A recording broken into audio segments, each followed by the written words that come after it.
Hey, it's Mark here, and welcome to the next edition of the Employee Survival Guide, where I tell you, as always, what your employer does definitely not want you to know about, and a lot more. Welcome back to the Deep Dive. Today we are opening up a stack of documents that sit right at the collision point of modern artificial intelligence and your privacy at work. And a massive federal class action lawsuit. Right, exactly. If you have ever wondered exactly who owns the mathematical map of your face or how the tools we use to stay safe might be fundamentally changing the definition of surveillance, you are in the exact right place. You really are. It is a fascinating space. Because we are looking at a dispute that on the surface is about commercial truck drivers and dash cams, but underneath it is a battle over the raw materials of the AI age. It is a remarkable convergence of technology and constitutional theory and state law. Yeah. The source material driving our deep dive today consists of highly detailed legal filings from a federal class action lawsuit that played out in the United States District Court of the Southern District of Illinois. We are pulling directly from three primary documents, right? Yes, three main ones. First, the amended class action complaint, which lays out the plaintiff's grievances and their technical analysis of the surveillance in extensive detail. Which is fascinating reading, by the way. It really is. Second, we had the defendant's official answer to that complaint, where the tech company at the center of this pushes back with a veritable wall of robust legal and technical defenses. A massive wall. And finally, we are examining the memorandum in support of the final $4.25 million class action settlement. The mission for our deep dive today for you, the learner listening, is to take these dense legal filings and translate them. Unpack them completely. We want to unpack exactly how an AI-enabled dashcam system, a piece of hardware placed inside commercial trucking fleets strictly to monitor safety, ended up triggering a massive legal war under the Illinois Biometric Information Privacy Act, which you'll hear us refer to as BIPA today. We will be using that acronym a lot. We are going to explore the granular mechanics of the technology, the incredibly strict legal frameworks trying to contain it, and the high-stakes risk assessments that lead to multi-million-dollar payouts. And before we get into the weeds, a crucial point to establish regarding our approach to these sources. We are going to be presenting the factual allegations made by the plaintiffs. Right, the claims they are making. Exactly. And we're also going to present the vigorous categorical denials and counterarguments made by the defendants. Just laying it all out. We are entirely impartial here. Our goal is not to take a side or act as a judge, but simply to analyze the fascinating, sometimes contradictory arguments presented in these source documents. We are your guides through the complexity of the claims. Okay, let's unpack this. Let's start with the technology at the center of the storm, because without understanding the hardware, the legal arguments just don't make sense. They fall apart completely. The defendant in this case is a company called Lytx Incorporated. They are a San Diego-based video telematics and fleet management systems corporation. Which is a very long way of saying they provide high-tech video and analytics services to the transportation industry. Right, to put it in plain English. And according to the complaint, they are an absolute giant in this space. The sources note that Lytx technology is used by more than 4,000 fleets across the country. It is a massive footprint. They claim to hold data based on over 100 billion miles of driving. That 100 billion miles figure is critical. I mean, it is not just a marketing statistic. It is the foundational data set they continually use to refine the accuracy of their software. Because that is how machine learning works, right? Exactly. The more miles their cameras observe, the more edge cases their algorithms encounter, and the more robust their models become over time. It just keeps learning. The specific piece of hardware facilitating this massive data gathering and the device at the center of the lawsuit is the SF300 DriveCam. Which is a specialized camera system retrofitted into commercial trucks. But we need to be clear. It is entirely different from a standard dash cam you might buy for your personal car to record fender benders. Right, you just stick a GoPro on your dash. This is not that. No, the SF300 monitors both the outside of the vehicle and the interior cab of the truck simultaneously. It is looking out at the highway ahead, and it is looking directly inward at the driver. And it is what the camera does with that inward-facing video that kicks off this entire legal saga. Lytx markets their premier technology under a specific acronym. They call it MV plus AI. MV plus AI stands for Machine Vision plus Artificial Intelligence. Sounds very sci-fi. It does. And Lytx has a very distinct way of explaining this to their clients, which the plaintiffs actually quoted directly in their complaint to build their case. Using their own marketing against them. According to Lytx's own documentation, the machine vision component sees and recognizes, while the artificial intelligence component interprets and decides. Which is a really interesting distinction. The stated purpose of this combined system is to detect risky driving behaviors in real time.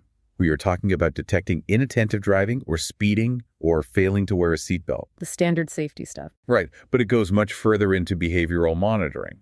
The system is looking for drivers who are smoking, eating, drinking, or using a mobile device while behind the wheel. When the system detects these behaviors, it issues an in-cab audio alert, usually a beep or a spoken warning to the driver. The goal is to prompt the driver to self-correct in the moment, theoretically preventing a catastrophic highway accident before it happens. Which sounds undeniably great on paper. I mean, preventing accidents involving massive commercial trucks is a goal everyone shares. Nobody wants tired or distracted truck drivers on the road. Absolutely. But this is where the plaintiff's technical claims come in. And this forms the entire biometric foundation of the lawsuit. The plaintiffs, who are commercial truck drivers, allege that this system is not just a passive video camera recording footage for safety reviews. They allege it is an active face-scanning surveillance tool. The crux of the plaintiff's argument is basically an engineering assumption. They claim that in order for this DriveCam to know with high algorithmic certainty that a driver is holding a cell phone to their ear or putting a cup of coffee to their lips, the camera first has to mathematically map the driver's face. The allegation is that the camera scans the driver's face, geometry, identifying unique anchor points. Like what kind of points? Things like the distance between the eyes, the curve of the mouth, the tip of the nose, the edge of the lips. The plaintiffs argue that the system isn't merely detecting a general human shape. They allege it is extracting highly specific geometric data points from that individual human's face to calculate exactly what that human is doing at any given millisecond. To make this concrete for you listening, I really want to describe the visual exhibits the plaintiffs submitted in this complaint, because they are wild to look at. They are striking images. The plaintiffs pulled these illustrations directly from Lytx's own marketing materials and technical white papers. They show images of a driver sitting in the cab, and overlaying the driver's face is this glowing digital wireframe mesh. It looks exactly like the motion capture technology they use in Hollywood sci-fi movies or video games. Exactly. The complaint shows these wireframes locked onto the driver's head movements. In one image, a driver is holding a phone, and the system is allegedly tracking the proximity of the phone's coordinates to the facial landmark coordinates. There is another showing a driver with a cup and another with a cigarette. And the plaintiffs point to these images and say, look, you cannot accurately track a cigarette going into a mouth unless you have mathematically mapped exactly where that specific mouth is using facial geometry. It is a very compelling visual argument. I have to admit, seeing those wireframes makes the concept of workplace monitoring feel incredibly intimate. I was joking earlier that if I had one of these in my car during my morning commute, the AI would be screaming at me every 10 seconds for sipping my coffee or adjusting my radio. It is a level of scrutiny that most people have never experienced. To really understand the mechanics of what the plaintiffs are alleging the complaint includes several highly technical exhibits, specifically Exhibits 8 through 11. Which detailed the fundamental underlying mechanics of computer vision and face detection technology. And the very first concept we have to untangle here, which is absolutely crucial in biometric law, is the stark difference between face detection and face recognition. I am glad we are pausing on this, because to anyone outside of a computer science lab, face detection and face recognition sound like two ways of saying the exact same thing. They really do sound synonymous. But in this legal battle, the distinction is everything. It truly is. Face detection is the process of an algorithm looking at a digital image and answering a very basic question. Is there a human face anywhere in this picture? It just finds a face, any face. Exactly. It finds a face. It does not care who the face belongs to. Face recognition takes it a massive step further and answers the question, whose face is this? It identifies the person. Right. It takes the detected face, measures it, and matches it to a specific known identity in a database, like unlocking your smartphone with your face. Now, the plaintiffs are alleging that Lytx's system uses sophisticated face detection algorithms that inherently cross the line into biometric collection. Specifically, the exhibits detail foundational computer vision models like the Viola-Jones framework, and hair cascade detection. Let's break down hair cascade detection, because the way these algorithms actually see is totally alien to how a human brain processes a picture. An algorithm doesn't look at a photo and see a person. No, not at all. It sees a grid of millions of pixels with different numerical color values. Exactly. A face detection algorithm starts by scanning the pixels of an image for the easiest, most universal human feature to detect, which is the eyes. Why the eyes specifically? Because in a digital image, the area across the eyes is generally darker than the area across the upper cheeks or the forehead, simply due to the way shadows fall on the human skull. Oh, that makes sense. The algorithm isn't looking for an eyeball. It is looking for that specific mathematical contrast pattern in the pixel data, dark, light, dark.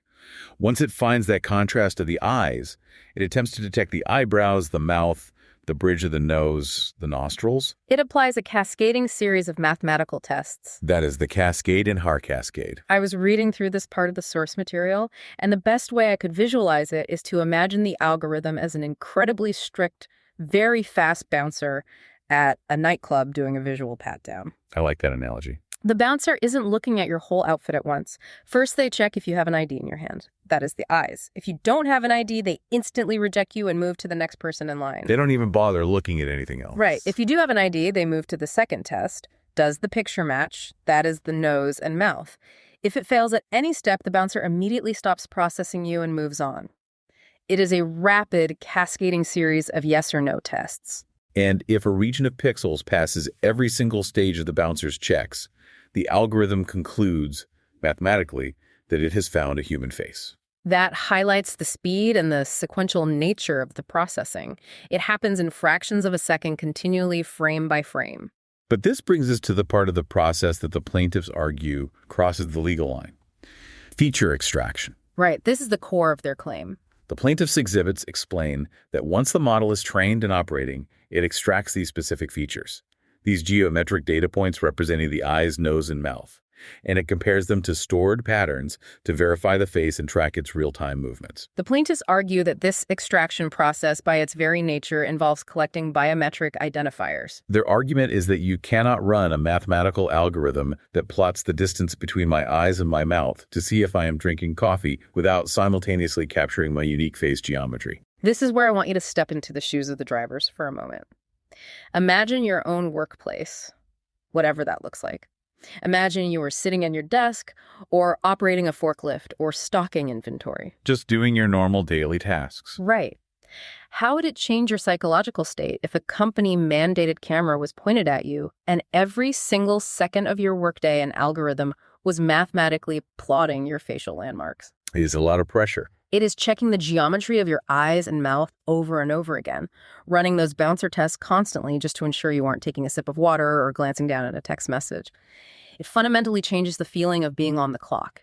It is a profound shift in what it means to be monitored by your employer. It certainly is. And that profound shift in surveillance brings us directly into the legal framework that this entire lawsuit is built upon. Let's talk about that framework. We need to look at BIPA, the Illinois Biometric Information Privacy Act. If you follow technology or privacy news, you've probably heard this acronym whispered in terror by corporate lawyers. It is widely considered the strictest biometric privacy law in the United States. What is genuinely remarkable about BIPA is its history. It was enacted all the way back in 2008. Which is crazy to think about. In terms of modern artificial intelligence, deep learning, and smartphone technology, 2008 is practically the Stone Age. The first iPhone had barely been released. Exactly. But the Illinois legislature was incredibly prescient. They enacted BIPA because they recognized early on the severe, unique, and irreversible risks of compromised biometric data. The core philosophy behind BIPA is actually really elegant when you strip away the legalese. Think about standard data breaches. If someone hacks a corporate server and steals your password or your social security number or your credit card details, that is a massive headache. Huge hassle. You have to make phone calls, freeze your credit trait, maybe deal with some fraud. But you can change your password. You can cancel your credit card. You can be issued a new PN. The damage can be mitigated. You can reset those things. Right. But if a server is hacked and cybercriminals steal the exact mathematical map of your face geometry or your fingerprints or your retina scan, You cannot change your face. No, you're stuck with it. You cannot get new fingerprints. You are permanently compromised. That data is tied to your immutable physical biology forever. That concept of biological immutability is the engine of the law. And because the stakes of losing that data are so unimaginably high, BIPA lays out very strict definitions to protect it. How does it actually define the data? The statute defines a biometric identifier as a retina or iris scan, fingerprint voice print, or a scan of hand or face geometry. So very specific physical traits. Yes. But it also casts a wider net by defining biometric information as any information, regardless of how it is captured, converted, stored, or shared, that is based on an individual's biometric identifier and used to identify them. So armed with those strict definitions, the plaintiffs in this class action bring the hammer down. Their complaint hits a lens with 3 specific counts. 3 distinct ways they allege this AI dashcam system violated Illinois law. Let's walk through them, because each one builds on the last. Count I focuses entirely on the retention schedule, which falls under Section 15A of BIPA. What exactly does this section demand from a company? Section 15A is about data lifecycle management. The rule states that any private entity in possession of biometric identifiers must have a written policy, and crucially, that policy must be made available to the public. It can't be a secret internal memo. No, it has to be public. This policy has to establish a clear retention schedule and specific guidelines for permanently destroying that biometric data once the initial purpose for collecting it has been satisfied, or within 3 years of the person's last interaction with the company, whichever comes first. So you can't just quietly hoard the data in a server farm forever, building up a shadow profile of a person over decades. You have to tell the public exactly when and how you're going to delete it. Precisely. The transparency is mandatory. And the plaintiff's core allegation for count I is that Lytx completely failed to maintain such a policy. But then they have a privacy policy on their website? The complaint notes that while Lytx obviously had a standard privacy policy on its website, that policy actively disclaimed responsibility for the data practices of its clients, the trucking companies. Oh, so they're pointing the finger at the employers. Yes. Lytx's policy stated that they act only as a service provider, processing personal information on behalf of their clients, and directed anyone reading it to go look at the client's own individual privacy policies. So they were basically saying, don't look at us, look at the trucking fleet you work for. Exactly. The plaintiffs argue this passing of the buck completely fails to meet BIPA's explicit requirement for a publicly available definitive destruction schedule maintained by the entity actually holding the data, which they argue is Lytx. Okay, so they allegedly didn't have a specific retention schedule. To a layman, that might sound like a bureaucratic oversight. Maybe a failure of the compliance department to update a web page. Is a missing public policy really enough to trigger a multi-million-dollar federal lawsuit? On its own, a technical violation of 15A is serious, but it is the second count that truly creates the massive legal exposure. The plaintiffs follow up with count 2, which is the bedrock of BPA, informed written consent under Section 15B. This is the section that gives corporate compliance officers nightmares. Walk us through the mechanics of 15B. The rule is absolute. A company cannot collect, capture, purchase, receive through trade or otherwise obtain your biometrics without doing 3 specific things. What are the 3 steps? First, they must inform you in writing that your biometric identifiers or information are being collected or stored.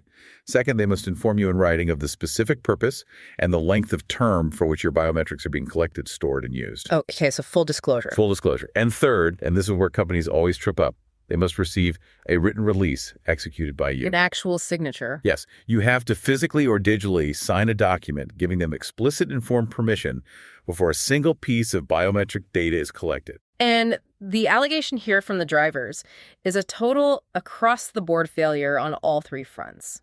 The drivers claim they were never informed in writing by Lytx that their face geometry was being mathematically scanned by these inward-facing dash cams. They claim they were completely in the dark. They claim they were never told how long the resulting data would be kept on Lytx servers. And most importantly, they allege they absolutely never signed any kind of written release allowing Lytx to capture their biometrics in the first place. They just showed up for work, got into their assigned trucks, and the cameras were already rolling.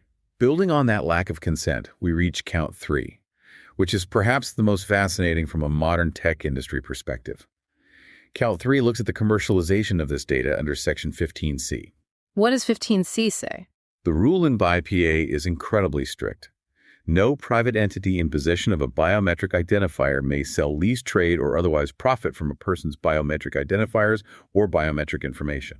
The way the plaintiffs structure this allegation is really clever because they aren't accusing Lytx of taking a truck driver's face map and literally selling it to a third-party data broker for a quick buck. That would be a cartoonish violation. Right. Nobody's accusing them of selling faces on the black market.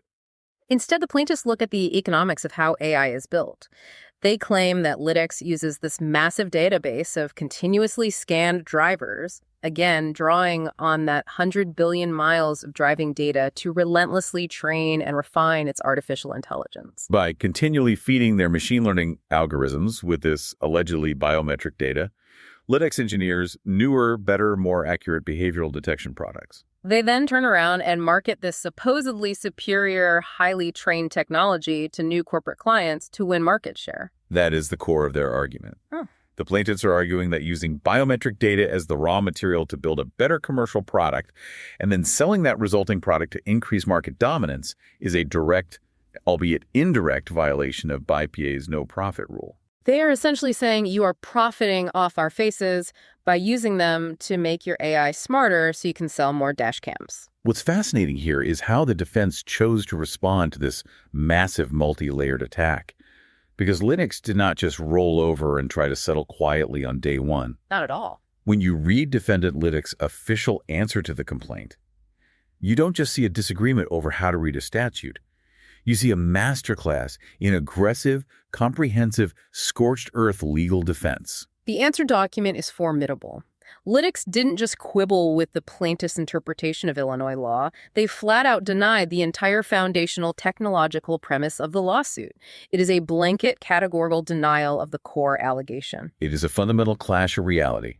The plaintiffs are saying your machine vision mathematically maps our faces to know if we were smoking a cigarette, and Lytx is saying, no, it doesn't. You fundamentally misunderstand how our proprietary software works. It is two completely different stories. Throughout their answer, Lytx freely admits that their MV plus AI technology detects risky driving behaviors. They proudly admit they sell this technology to improve fleet safety and save lives. They stand behind the product. But they vehemently, repeatedly deny that the DriveCam scans drivers' face geometry. What? They deny that it harnesses or extracts biometric data points as defined by BIPA.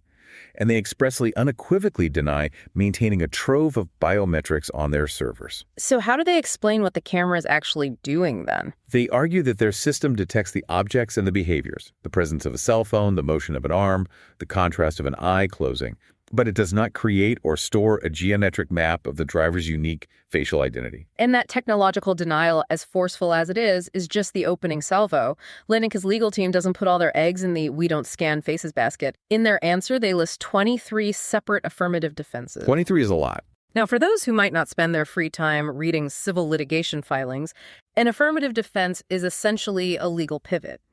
It is a way for a defendant to say, even if a jury decides that everything the plaintiff says is 100% true, which, for the record, we strongly deny, the plaintiff still cannot win this lawsuit because of this entirely separate legal reason. Categorizing and analyzing these 23 defenses reveals a brilliant multi-pronged strategy designed to attack the lawsuit from every conceivable angle.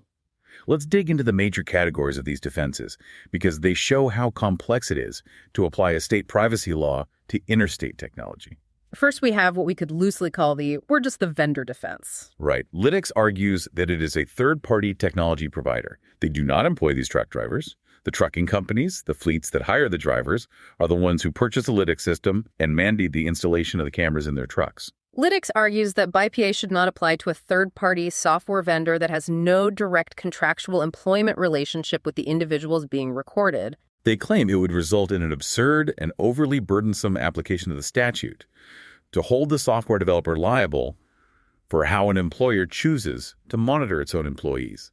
It's like suing Microsoft because your boss uses Excel to track your bathroom breaks. That is exactly the logic they are using. Yeah. Building on the relationship between the driver and the employer, Lytx brings up the implied consent and clean hands defense. How does implied consent work in this context? This defense posits that even if biometric data was collected, which again they fiercely deny the drivers, implicitly consented to that collection through their actions. How exactly does one implicitly consent to a biometric scam?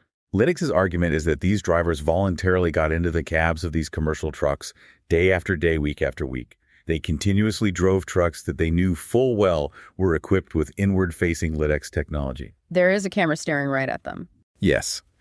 Lytx argues you cannot knowingly drive a monitored truck for months, reap the financial benefits and wages of that employment, and then turn around years later and claim your privacy was secretly invaded without your consent. By doing the job under those known conditions, they argue the drivers accepted the terms. Lytx also brings up the no actual harm argument, which is a classic enduring defense in privacy and data breach litigation. It is the so what defense. Lytx points out quite accurately that the plaintiffs didn't suffer any actual concrete damages. No one's identity was stolen. No one's bank account was drained by a hacker. No one lost a job or suffered reputational damage because a cybercriminal stole a wireframe map of their face from a Lytx server. Lytx argues that BPA was designed to prevent harm, and without actual demonstrable harm, the plaintiffs are not entitled to the massive ruinous financial damages they are seeking. But the defense doesn't stop at state law interpretations or procedural arguments. They go all the way to the top. They pull out the United States Constitution and federal law to mount their counterattacks. These are the truly heavy legal theories that threaten to invalidate the plaintiff's entire case. Indeed. Lytx raises the doctrine of federal preemption. In the hierarchy of American law, federal law trumps state law. Lytx argues that BIPA, which is a state-level privacy law passed in Illinois, is preempted by the massive body of federal laws governing the interstate trucking industry. They point specifically to federal trucking safety regulations and the Federal Aviation Administration Authorization Act, or FAAA, which, despite its name, heavily deregulated and governs the motor carrier industry. The argument is straightforward. The federal government heavily regulates commercial trucking to ensure safety across all 50 states. Right. If an AI dash cam is proven to improve federal safety standards and reduce highway fatalities, the state of Illinois cannot use a local privacy law to effectively ban, penalize, or severely restrict that safety technology. The federal mandate for safety overrides the state mandate for privacy. Then they invoke the dormant Commerce Clause of the U.S. Constitution. I want to spend a minute on this because it is a fascinating application of a very old constitutional principle to cutting-edge AI. It is a brilliant stretch of the law. Historically, the framers of the Constitution included the Commerce Clause because they didn't want the individual states getting into trade wars with each other, setting up tariffs at their borders, and destroying the national economy. They needed free trade between the states. The dormant aspect of this clause prohibits states from passing legislation that improperly burdens or discriminates against interstate commerce. Applying that to AI dash cams is a brilliant legal maneuver. Lytx argues that applying an Illinois privacy law to interstate commercial truck drivers who are constantly crossing state lines carrying essential goods across the country, creates an unconstitutional, undue burden on the national supply chain. Just imagine the logistical nightmare this would create.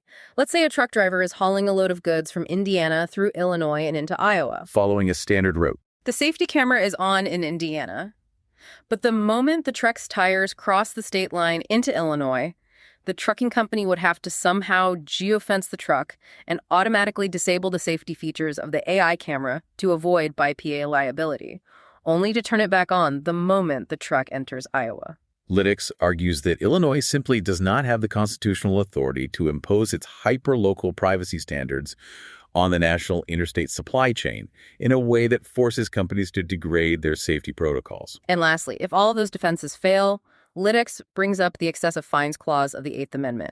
Let's do the math on this because this is where the sheer scale of the risk becomes terrifying for a corporation. The numbers get huge very fast. BPA allows for statutory damages of $1,000 for every single negligent violation and $5,000 for every single intentional or reckless violation. And the courts have heavily debated what constitutes a violation. Is it one violation per driver? Or is it one violation every single time the camera mathematically scans the face? If an algorithm runs at 30 frames per second, checking facial geometry continually for an 8-hour driving shift, you can see how the math quickly becomes astronomical. Exactly. Even using conservative estimates, if you multiply a $5,000 intentional violation penalty by thousands of truck drivers, the resulting damages don't just punish the company, they obliterate it. Lytx argues that using a state statute to impose hundreds of millions or potentially billions of dollars in damages for a technical privacy violation where no actual data was hacked or stolen operates as an unconstitutional disproportionate punishment that violates the excessive fines clause. This wall of defenses really crystallizes the tension of the whole case. The technology scales effortlessly across state lines, across borders, and across corporate boundaries, but the legal accountability and the laws governing that tech are fragmented, localized, and incredibly rigid. It's easy to get lost in the constitutional law, the dormant commerce clause, and the mathematical mechanics of hard-cast state algorithms, but we have to remember there are actual human beings sitting inside these truck cabs. We can't lose sight of the people. Let's pivot and look at the reality of the people living under this technology. The amended complaint brings forward 3 named plaintiffs to represent the massive class of drivers. Joshua Lewis, who drove for Maverick Transportation, James Kavanaugh, who drove for Quick Crete, and Nathaniel Timmons, who drove for Gemini Motor Transport. The deep dive into their daily lives, as outlined in the complaint, paints a very specific and isolating picture of the alleged surveillance reality. We have to contextualize their workspace. Right, this isn't an office. These aren't people sitting in an office cubicle from 9 to 5 where they can get up, walk to a break room, or step outside for a private phone call. They're over-the-road commercial truck drivers. The cab of that truck is their entire world for hours and days on end. It is their workspace while driving their break room while parked, and often their dining room and bedroom. And according to the complaint, the DriveCam is a constant, unblinking presence in that confined space. The psychological toll of knowing an AI lens is pointed at you analyzing your micro-movements while you are just trying to eat a sandwich or drink a coffee on a grueling 10-hour haul is immense. It creates a pressure cooker environment. But there is a specific technical detail from the sources that brings this entire federal lawsuit into the jurisdiction of Illinois, and it has to do with tracking. Yes, the geolocation data. The inward-facing camera doesn't exist in a vacuum. The Lytx system is a comprehensive telematics unit, meaning it is constantly tracking. The GPS coordinates the speed and the physical location of the trucks in real time. And that GPS ping is the trap being sprung. Exactly. These drivers work national or regional routes. But because their designated routes inevitably took them across the border and physically into the state of Illinois, BPA's jurisdiction was triggered. So they didn't even have to be Illinois residents. No, not at all. The plaintiffs construct a very logical argument. Because Lytx's system was actively tracking the truck's precise geolocation, Lytx knew exactly where the drivers were at all times. Therefore, Lytx knew full well that the alleged facial scanning was occurring while the drivers were physically present within the geographic borders of Illinois. It didn't matter if the trucking company employing the driver was based in Arkansas or if Lytx's server farms were based in California. The moment those tires rolled onto Illinois asphalt with the inward-facing camera running, the plaintiffs argue Illinois law applied and Lytx was on the hook. Here's where it gets really interesting, because you have this unstoppable technological force meeting an immovable legal object. You have a massive, well-funded tech company vigorously denying the claims and raising 23 formidable constitutional-level defenses. And on the other side, you have plaintiffs armed with the strictest biometric privacy law in the country and a very sympathetic narrative of intense workplace surveillance. It is a legal Mexican standoff. How does this end? It ends with a $4.25 million settlement. But to understand why both sides agreed to lay down their arms, we have to look at the sheer attrition of the litigation. The settlement memorandum outlines a grueling timeline. This wasn't a quick payout or a nuisance settlement. It was 3 years of grinding, complex, highly adversarial litigation. Lytx fought incredibly hard. They filed a motion to dismiss the case entirely early on, which the plaintiffs successfully survived. Surviving a motion to dismiss is a huge hurdle. It means the judge looked at the complaint and said, yes, there is enough legal merit here to proceed to discovery. And discovery in a case involving proprietary AI algorithms is an absolute nightmare.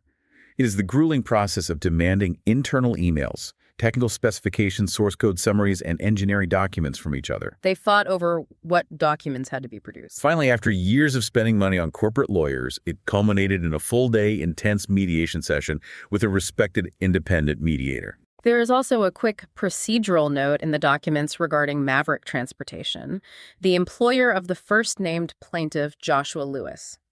That's an important detail. Early on in the process, Maverick settled their portion of the claims out of court. The documents note they were dismissed from the lawsuit with prejudice. Wait, what does with prejudice actually mean in plain English? Because it sounds like the judge was angry at them. It's a common legal phrase that simply means the dismissal is final and permanent. When a case is dismissed with prejudice, it means the plaintiff is legally barred from ever bringing that exact same claim against that exact same defendant back to court. The book is permanently closed on Maverick. That dismissal left Lytx standing entirely alone to face the music as the sole remaining defendant against the entire class of drivers. So let's look at the final deal they struck in that mediation room. The memorandum lays it out clearly. The settlement establishes a non-reversionary cash fund of $4,250,000. Non-reversionary is a vital term here. It means that Lytx writes the check and puts the money in an escrow account, and no matter how many drivers actually fill out the paperwork to claim their share of the money, Lytx doesn't get a single penny back. If only 10 drivers claim the money, those 10 drivers get a massive payout. Any leftover funds do not revert back to the company. The scale of the class size is staggering. The settlement covers an estimated 85,000 unique class members. That means there are 85,000 individual commercial truck drivers who operated a Lytx-equipped vehicle within the state of Illinois during the specified class period. The court-appointed settlement administrator executed a massive notice program to try and track down these drivers, sending emails, physical mail, and digital ads, and successfully provided direct notice to 22.5% of the massive class. And notably, when the court asked for objections, not a single class member out of the thousands notified, and no defendant opposed the final approval of the settlement. But the big question, the million-dollar question, or I guess the $4.25 million question, is why settle? If Lytx had 23 amazing defenses, if they believed they could win on the dormant commerce clause, and they swore up and down that their tech fundamentally does not scan face geometry, why write a check for $4.25 million? And conversely, if the plaintiffs truly felt their fundamental human privacy was deeply violated by an illegal biometric surveillance tool, why let Lytx off the hook for what if you divide $4.25 million by 85,000 drivers amounts to about $50 a driver before the lawyers take their cut? It all comes down to the brutal reality of risk assessment. Both sides faced absolute existential threats if they refused to settle and took this to a jury trial. For the plaintiffs, the risk was that a jury might actually listen to Lytx engineers and believe them. What if Lytx successfully proved at trial, using expert computer science testimony, that their MV plus AI algorithm genuinely does not scan face geometry as strictly defined by BPA? What if they proved it only detects shapes and contrast patterns without ever extracting unique biometric identifiers? If a jury believed that technical distinction, the plaintiffs lose everything. They get $0 after years of work. Alternatively, what if the judge eventually agreed with Lytx's federal preemption defense? If the court ruled that federal trucking safety laws completely override Illinois state privacy laws, the plaintiff's case is instantly destroyed on constitutional grounds. And for Lytx, the risk was apocalyptic. Apocalyptic is the exact right word. Let's revisit the math on the statutory damages in BIPA. Let's assume the best case scenario for the plaintiffs and the worst case for Lytx. A jury finds that Lytx intentionally or recklessly violated BIPA. That is $5,000 per violation. Multiply that $5,000 by 85,000 drivers. The damages immediately start at $425 million. Nearly $500 million just as a baseline. But it gets worse because BIPA damages have often been interpreted by courts to accrue per scan, not per person. If the AI dashcam mathematically scans a driver's face geometry multiple times a minute for an 8-hour driving shift for 3 years, the math creates a financial black hole that would bankrupt almost any tech company on Earth. A trial loss could have been a fatal company-ending event. When you look at an exposure of potentially billions of dollars, a $4.25 million settlement is not an admission of guilt. It is a highly calculated pragmatic business expense to permanently eliminate a catastrophic risk. If we connect this to the bigger picture, this settlement serves as a massive warning beacon for the entire tech and transportation industry. In the age of AI, data is an incredibly valuable asset. It is the raw material that builds the future. But this case proves that unregulated, improperly consented biometric data is a multi-million-dollar liability waiting to detonate.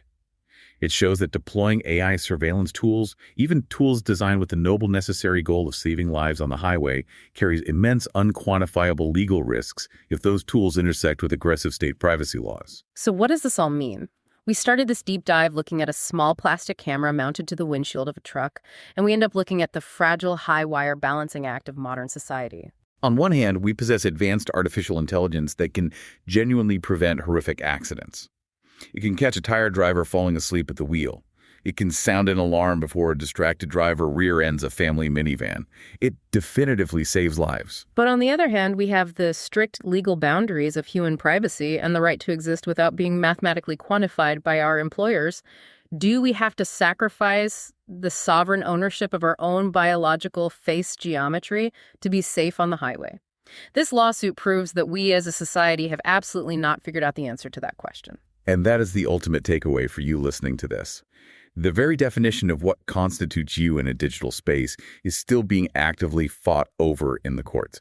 Is you just a traditional photograph? Is it a glowing wireframe map of your facial landmarks?